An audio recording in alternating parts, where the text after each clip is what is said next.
to another episode of 90 Minutes of Wisdom, a channel dedicated to helping you expand your knowledge and develop a more successful and peaceful mind.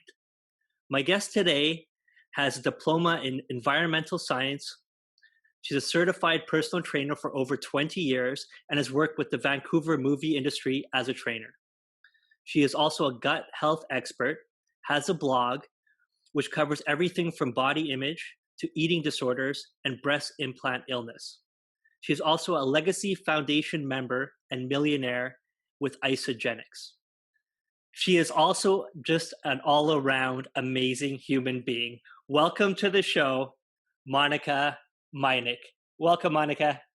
Oh, hey, thank you, Andrew. Thank you so much. I'm so happy to be here. Thanks for taking the time. I'm so excited. Me too. Yeah, I just finished, thanks to you and Jeremy, my second 36-hour fast. Wow, how do you feel? Great. It's amazing. I was last night. I was getting weak around 24 hours, and so I started Googling what are the benefits of 36 compared to 24, because I was trying to look for like a loophole so that I could eat something, and I saw, oh my God, the benefits of a 36, that's the key number.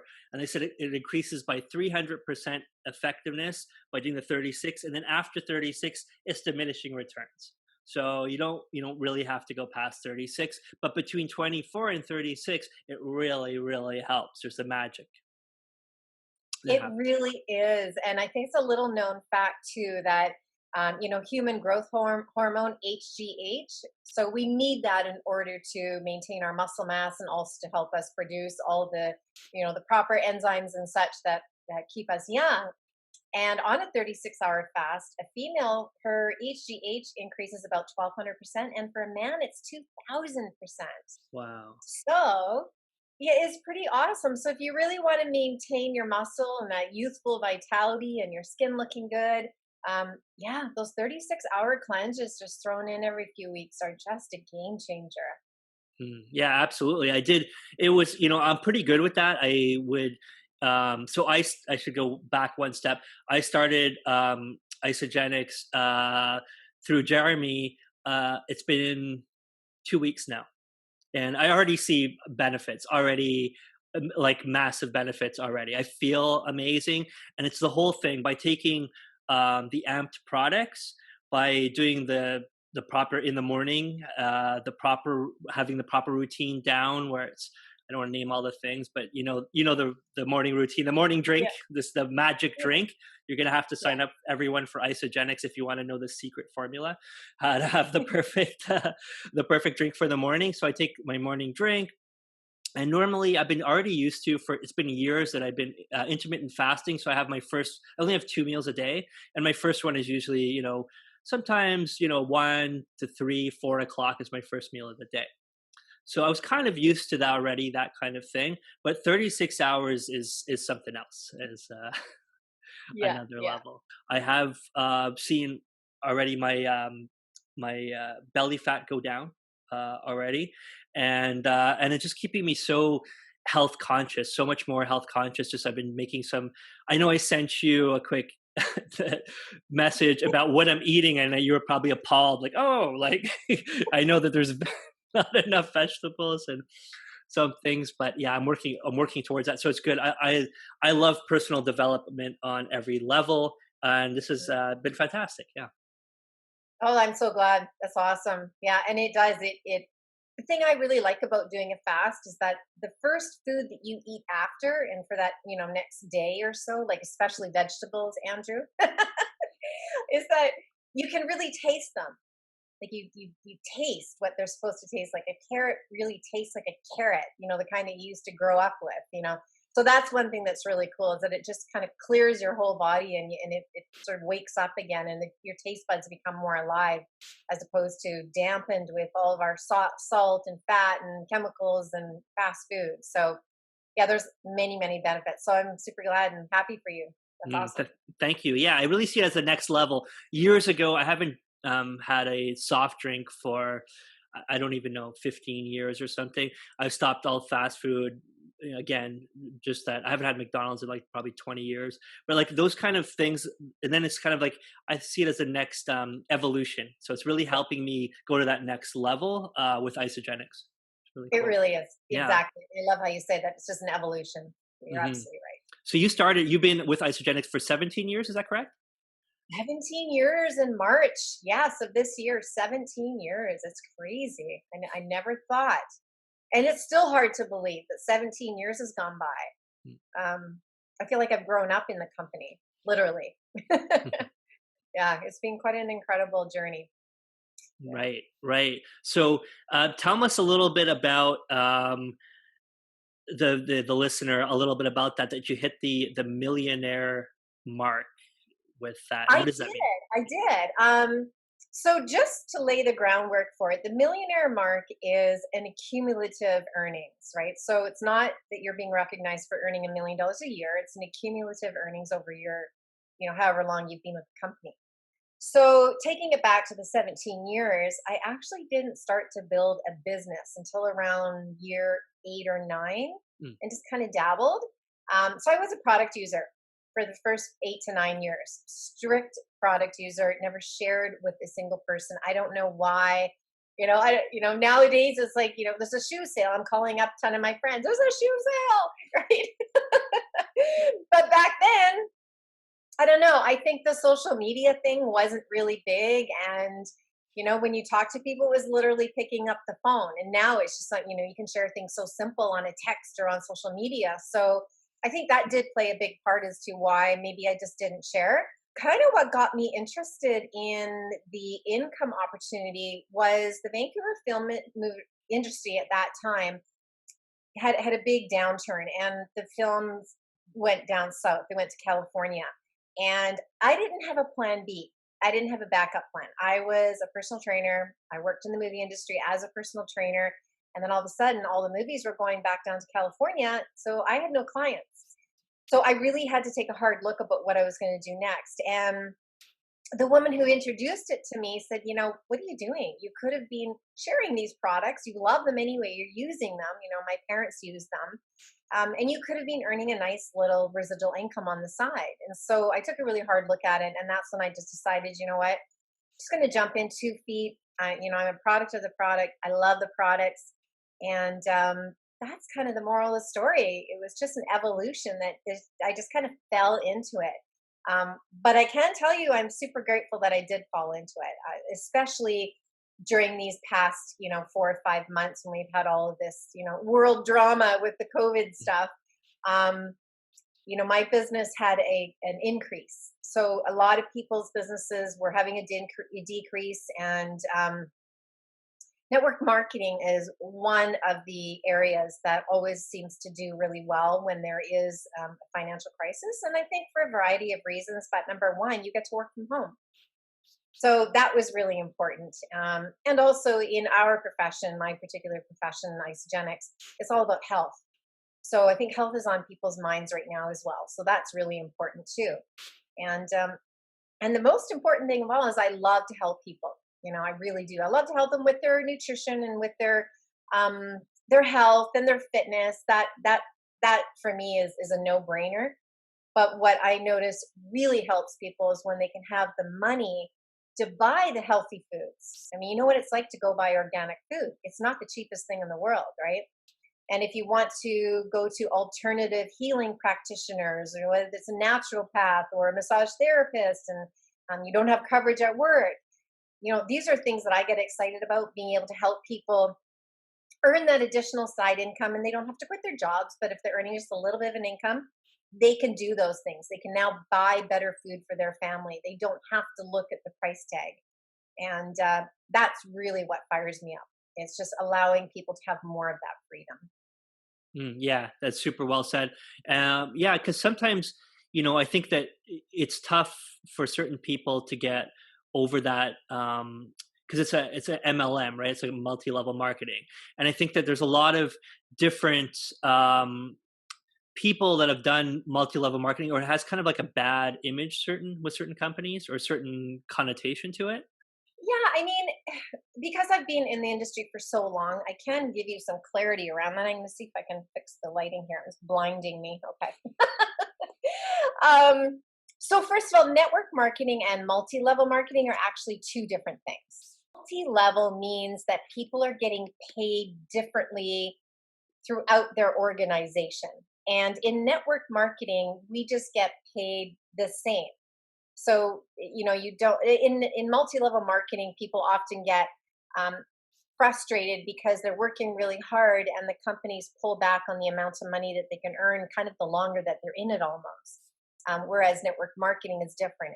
It's the same for everybody as long as you're in the company for 17 years or day one. So that's the benefit of having a network marketing company. And as far as the bad rap, what's really funny is, the old saying, like an old wives' tale. That's kind of what happened with network marketing. Um, there's no such thing as a pyramid scheme in network marketing or MLM. I don't know if you remember the Ponzi scheme, Mr. Ponzi. So it's federal prison to be involved with a pyramid scheme. Our corporate structure looks like a pyramid. It's a triangle, but so is every other corporate business. It looks like a triangle. You have the person at the top, and then you have right. That like I find that's totally true. You always have, yeah, you have like the C level, like CFO, CEO, COO, and it goes down in higher management and lower management. But that's everything, right? So Everything. That's everything, McDonald's. That's everything, right? Exactly everything. Yeah. everything. So we have the exact same business structure as any other corporate company out there. So that doesn't make us a pyramid. The difference in MLM or network marketing is that we are just a store. We're an online store. So whether you are purchasing hydro from another company or nutritional products or makeup, depending on what company it is, you give me money and I give you the product back. It's just an exchange of goods and services. And that's it. That's the whole business. That's it. It's just an exchange of money and product. If there was no product, it would be a pyramid scheme. You don't have to purchase products, or you can feel free to purchase products. And here's the cool thing, that if you refer your friends to the same products, the company pays you. So we don't advertise on TV. We don't send out flyers. All the money is saved there. And what they do is they pay you the referral fee instead. It's that simple. So you know how we all go to Starbucks and you get a little card, and it's like after your 10th thing, you get a free coffee. Well, network marketing is similar. You accumulate points and they pay you, and that's it. It's really super simple. I mean, I'm incorporated. I pay the government taxes. The really cool thing about having your own online business too is that you get to write off a lot. So it's really a smart fiscal decision to do a little online gig. Even if you don't want to turn it into something big, it's just the tax write-offs are really beneficial. Mhm. Yeah, awesome. Thanks for explaining that, because there is a lot of misunderstandings on that. The most important thing to keep in mind when it comes to any type of online business or alternative type of business, same with alternative medicine, you really need to keep an open mind, right? Um, is that people are always going to want to say something bad about it Mm. because it is a threat to the status quo corporate America. We don't all have to go to school, get our 9 to 5, and then, at the end of the day, leave with our pen, So that's really important. I often take a look at these movie stars and athletes and stuff, and everybody loves a hero. And as soon as somebody gets caught doing something maybe a little bit bad, having a little bag of marijuana, now that it's legal, but, back in the day, it would just be like media blast how horrible this person is. And I think that's just it's a cultural humanity thing where we just want to kind of bring something down that might be doing really well. And I think that has also fed into the whole negativity around network marketing. No, I completely get that. And as you said, I always thought of that with school when they said we're supposed to go to school and say, well, why? Because so you could get a good job. But if everybody does that, who would they work for? Right? Yeah, Like, that's right. it doesn't really make any sense. It's the No. guy that went off and said, you know what, I'm going to start this company. And anyways, so I find that interesting. And yes, absolutely. So certain people do really well.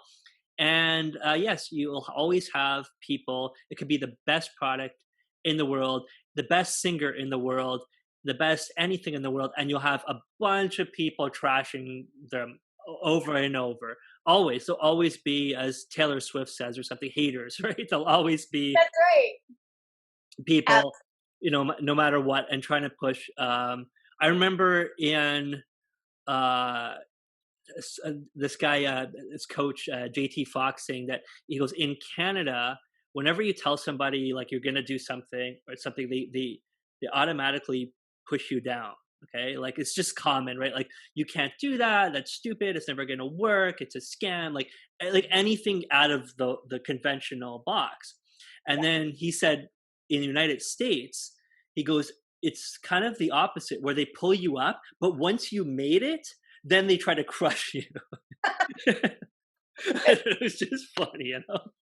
And that's what he told us, that from his experience. That's what he is. That's what he. Yeah, it's a really good point. And to speak to the whole, yo, you can't do it, it won't make it. I think, I think genuinely people are concerned for their friends and family.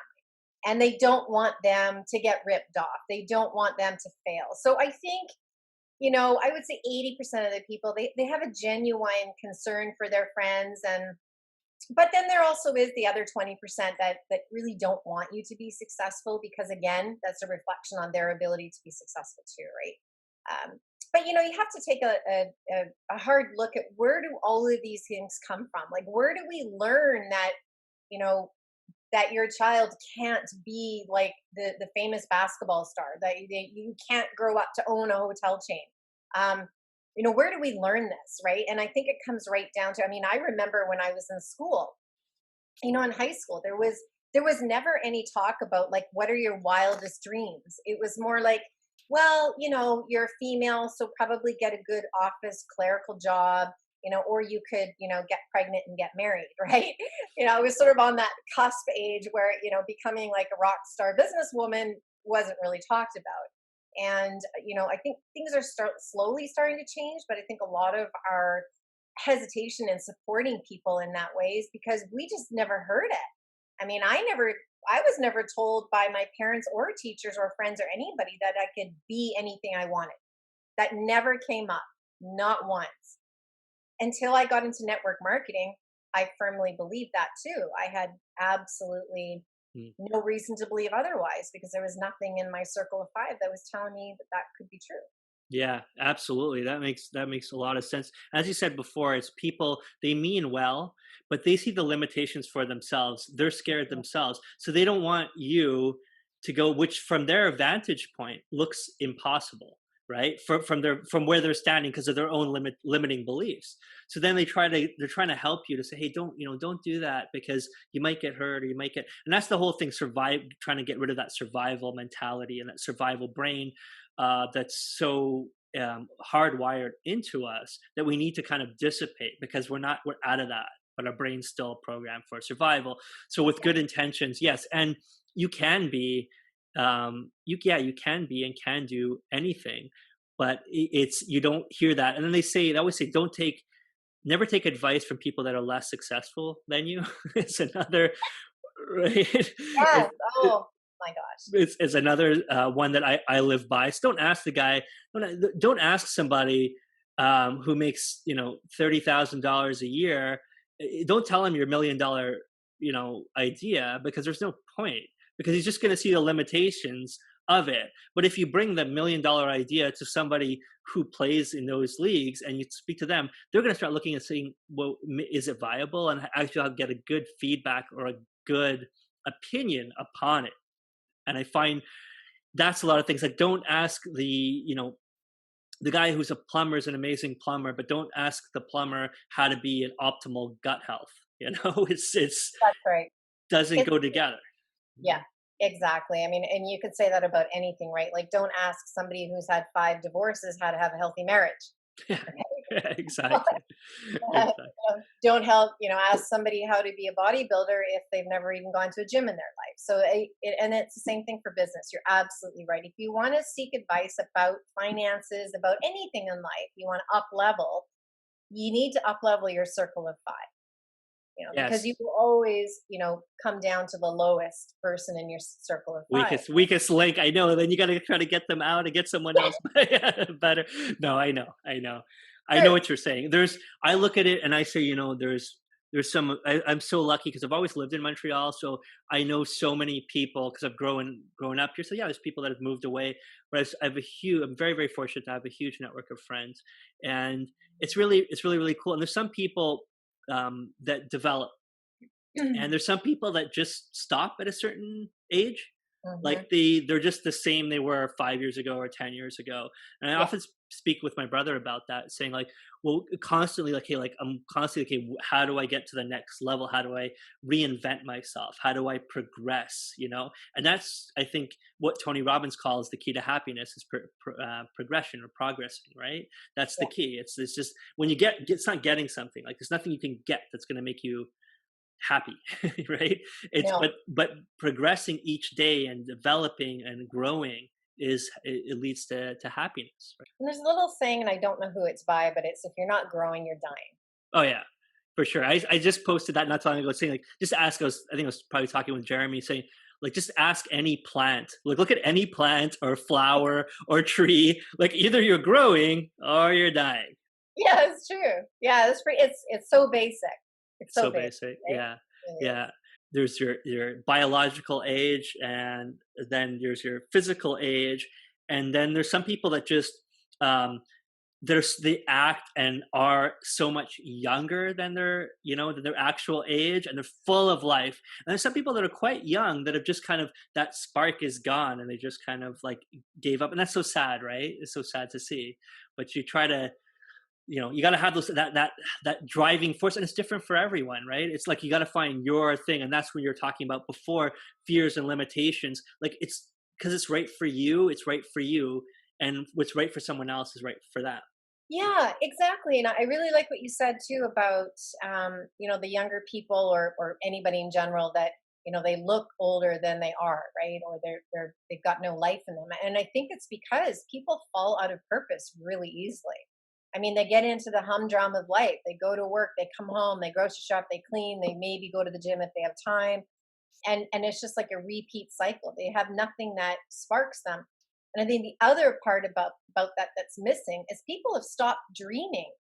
I remember as a kid, and I'm sure you do too, laying on a grassy knoll and looking up the clouds and trying to, pick out the shapes. It's like, oh, there's a bunny and there's this, and your imagination is so full at that time. And I think now people are just so focused on, okay, well, next weekend I got to do this, and I got to make sure that bill is paid by that time, and then like, oh, we're always looking forward. We're always looking forward, or not living presently in the moment. And that's for a lot of reasons. Social media is another reason why we're not living presently in the moment. But I think people have lost the ability to live presently in the moment because they're not enjoying their life. The present moment sucks, right? They're driving to work, it sucks. Their job sucks. They come home, everything sucks. So living outside of the present moment is much more attractive, but the problem is that you miss life. You miss Mm. it. And that's actually what I love to do, is I like to pull out people's dreams. I like to say to them, let's start thinking about what if. Forget about all the naysayers, forget about all of the stuff you've heard, you've been told. I am focused on you. And I want to know, what was your dream when you were young? Like, what was your dream when you were in high school? What was your dream in your 20s? Like, did you see yourself being here? Or in your wildest dream, if you could just like wave a wand, what would your ideal day look like? And kind of get those dreaming bubbles going. And that, it sparks something in people, right? And for me, that's the most fun thing that I love to do in my daily, profession, is getting that spark, getting people to see that, you know, whatever vehicle they decide to use to achieve that dream is irrelevant. It's just getting them to realize that they can achieve it. or at least get partially there. And that's way better than where they are at that present moment. Yeah, yeah. Very well said. I'm a huge believer in the now being present, and I couldn't agree more with everything that you're saying. And I was just actually meditating on it yesterday, and I was just thinking about that. So it's like the now, and then it's like now, now, and then it's so difficult when you think about it, because the minute you're like thinking of the present, you say, "Tell me about the present," and the minute you start talking about it, it's like, well, now you're talking about the past, right? Because you got to be in the present, and you can't tell me because you want to be proactive. Tell me about 3 seconds from now, because now you're in the future, right? By the time it's so, it's Yeah. just like I was just contemplating this thing, and there was this guy in this video I was watching, and he was talking about how that thing, like how that we could be closer, and like again, like string theory and quantum physics would say we're closer from like now in 3 seconds from now to like something that happened like a million years ago or whatever, and we don't perceive it. There's just a series of slices of nows, but they actually don't have to be. So our mind puts it together in this dream of an illusion of reality to make it make sense, Yeah. but actually now and 3 seconds from now could be wildly different. Your whole life can change. Oh, a split second. Accidents happen in a split second, right? Change people's lives in a split second. And opportunities do too, in a split second. I remember from one day to the next, when I was doing my music career, it was from one day to the next. I was living with no money. I had no prospects. I was going to get on a plane. I was in Miami. I was going to get on a plane to go home with nothing. The next day, I'm going to make super compressing the story. The next day, I was in a amazing condo overlooking South Beach with a contract for I think it was for $250,000 signed, and working at a studio where Carlos Santana was and the Fugees and all that from one day to the next. Wow. Wow. So yeah, you just, it's the amount of faith you have, Yeah. and you're allowing. And I think that a lot of what you talked about was so interesting, because it's about the blocks Yeah. that you have, and the limitations you put on yourself.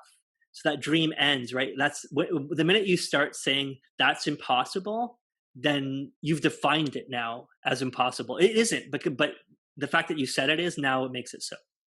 That's absolutely right. And it's ironic that you are talking about exactly that right now, because I wish I remembered the name of it, but it was just a little clip that I listened to. It was on YouTube.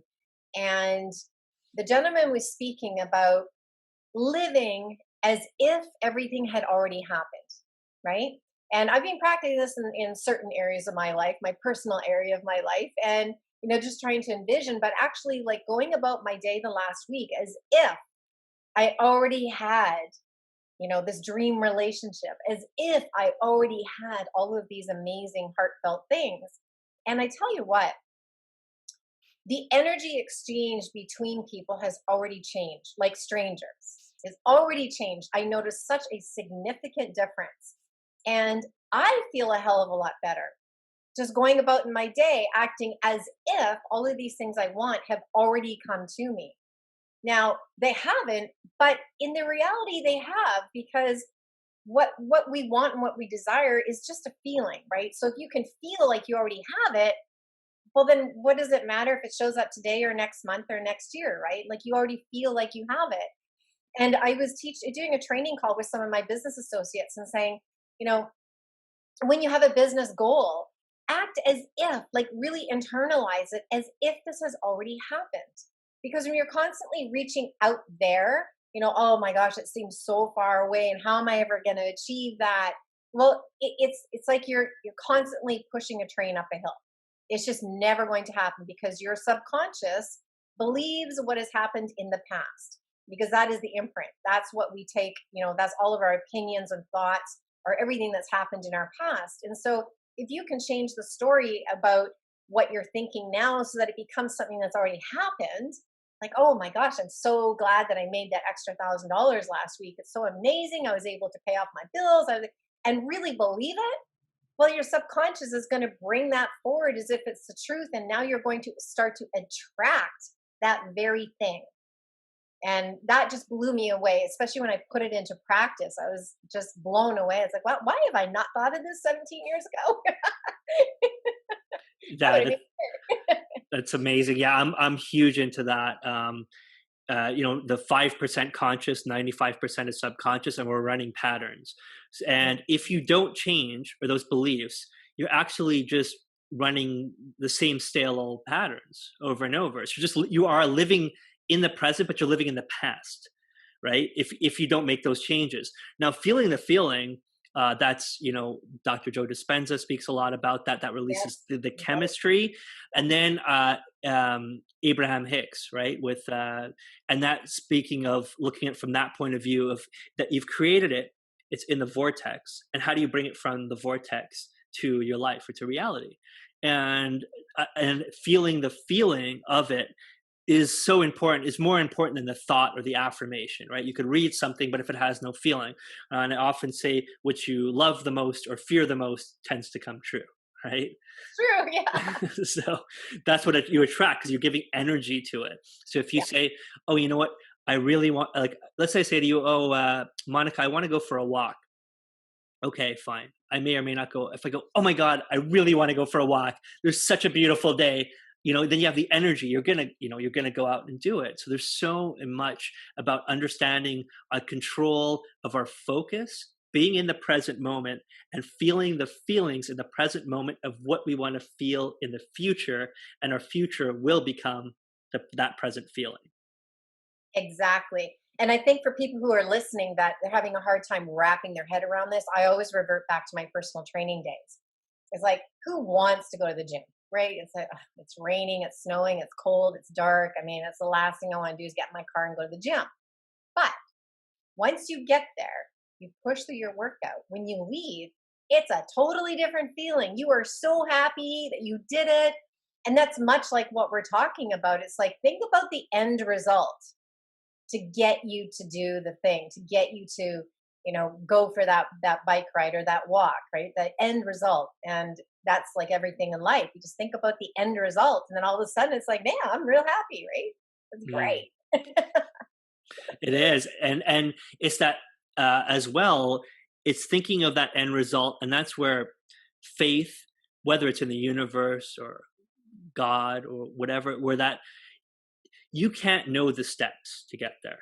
You can't know all the steps, but if you have the end point, God or the universe will direct you in the most amazing, interesting way that you could never have thought of, that's like better than the best Hollywood movie to get you to that Yeah. point that it wants to get you to.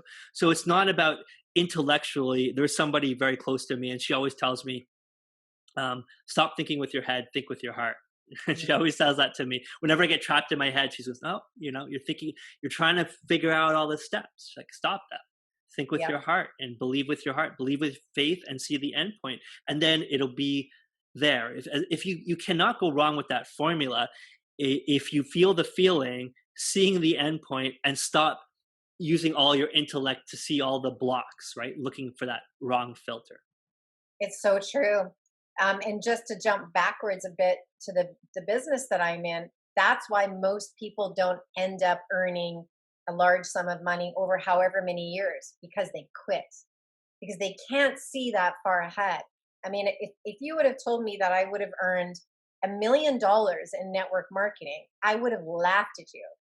Like that just, and as a side gig to earn $1 million in, 8, 9 years, 7 years, 7.5. I mean, that's insane, right? Like that's crazy. So when you're trying to project out there to the universe, to God, to whatever it is you believe in, to, the nature, the trees, whatever it is, you need to keep that faith long enough for it to show up.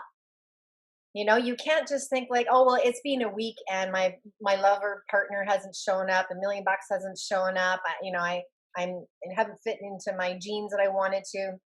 So you're quitting before it's even started. And there is a plan in place. We don't know how long it's going to take, but it's going to show up when it's meant to, and when it's at the right time, when you're ready for it. Because I tell you, if I would have made $1 million 17 years ago in one day, I would not be ready for it. I would not have been ready for it. Would I have been ready for the perfect partner in my life to show up 17 years ago? No, because I'm not the same person, right? So these are all the things that I think people, they lose sight of, and they get very impatient, and they want everything yesterday. And if we just allow the process to happen in all of these areas of our life, and we stick with things long enough so that we can be shown and proven that what we want is attainable, then it's golden, right? Yeah, absolutely. Super well said, and just ties into what you were saying before about social media and how everyone only posts their good pictures, right? Their happy pictures and their great things. So everybody looks like, oh my god, everyone has like the best life ever. And it's like, what am I doing? Why is my life not so amazing? And I think it was Gary Vee that says, if you want to help the world, you go start posting all your bad days as well. Show people, Yeah, the reality, right? the Because reality. Today was awful. Look what happened. Like, whatever. And just in between days, today was boring. Like nothing happened. I saw a dog. It was brown. That was yeah, the highlight of my day. That's okay. It's it's just, so true. It's so true. Yeah, you're absolutely right. I mean, that's the thing. People are just so impatient. And just to touch on this, we haven't talked about this yet, but I'm pretty much an open book. I'm on my website where I have a blog portion. I talk about breast implant illness, and I had breast implants for 27 years. I had them out in 2018 in November. So it was definitely a visual adjustment, to say the least. I got them for a reason, Um, but I think that is something that a lot of women in particular, and men too, because physical appearance for men now is just as much pressure as it is for women. The body image stuff. I think by me posting the reality of what I was going through, because I could have just not, I could have just, kind of kept it to myself. And, but I decided to really kind of get out there with it, because I really wanted to be authentic about my feelings, about what I went through, why I got them in the first place, which a lot of women don't talk about, right? They don't talk about the fact that they were insecure. They don't talk about the fact that they didn't feel like a woman. They don't talk about the fact that, they felt undesirable to men, or women. So that is really important too. And I think when you start to hear people's vulnerabilities, when you start to realize that people have shitty days and that they've gone through things that you had no idea about, it's like you were saying, it's like people don't just wake up and their life is just, all, pigtails and roses, right? I think when people start to be a little bit more authentic, it doesn't mean you have to dump your garbage on Facebook all the time, right? Nobody wants to see that either, but being real about your life experiences, your challenges, and then a nice balance between, yeah, that sucked yesterday, but this is really good today. And here is what I learned. And I think that is the most important thing that you can do. It's one thing to dump challenges and stuff online and get a bunch of feedback like, oh, I feel so bad for you, so sorry for you, blah, blah. But people, I think psychologically, it's healthy for people to see, how did you deal with it and overcome it? Otherwise, we're just dumping our stuff, right? And I prefer there to be a lesson in it for myself and for others. It's like, this happened, but this is how I was able to work through it. And I really honed in and used the breast implant, explant as my vehicle to really show people that you can have something terrible happen, and you can get really sick, and you can do all these things. But man, like the other side of it has just been like golden. It's been amazing, and I'm so glad I went through all of it. That's a very enlightened point of view, and it is super nice of you to share that openly, because yeah, it's something very private, and you have to be allow yourself to be vulnerable, right, to show that side. But you, again, your vibration is high enough, and you understand that those it's worth it because you can help other people, right? Oh, that's the name of the game. It's all about helping other people, right? In every single area of life. And I know I've helped a lot of women and men who have helped their women, having heard my story. And yeah, it was so satisfying, so Yeah. satisfying. Yeah. That's super nice of you. I completely get it. That's great. It's amazing, that feeling of helping so many people. I think that's wonderful. And I was saying, I did a video on this called like spiritual wealth and physical wealth.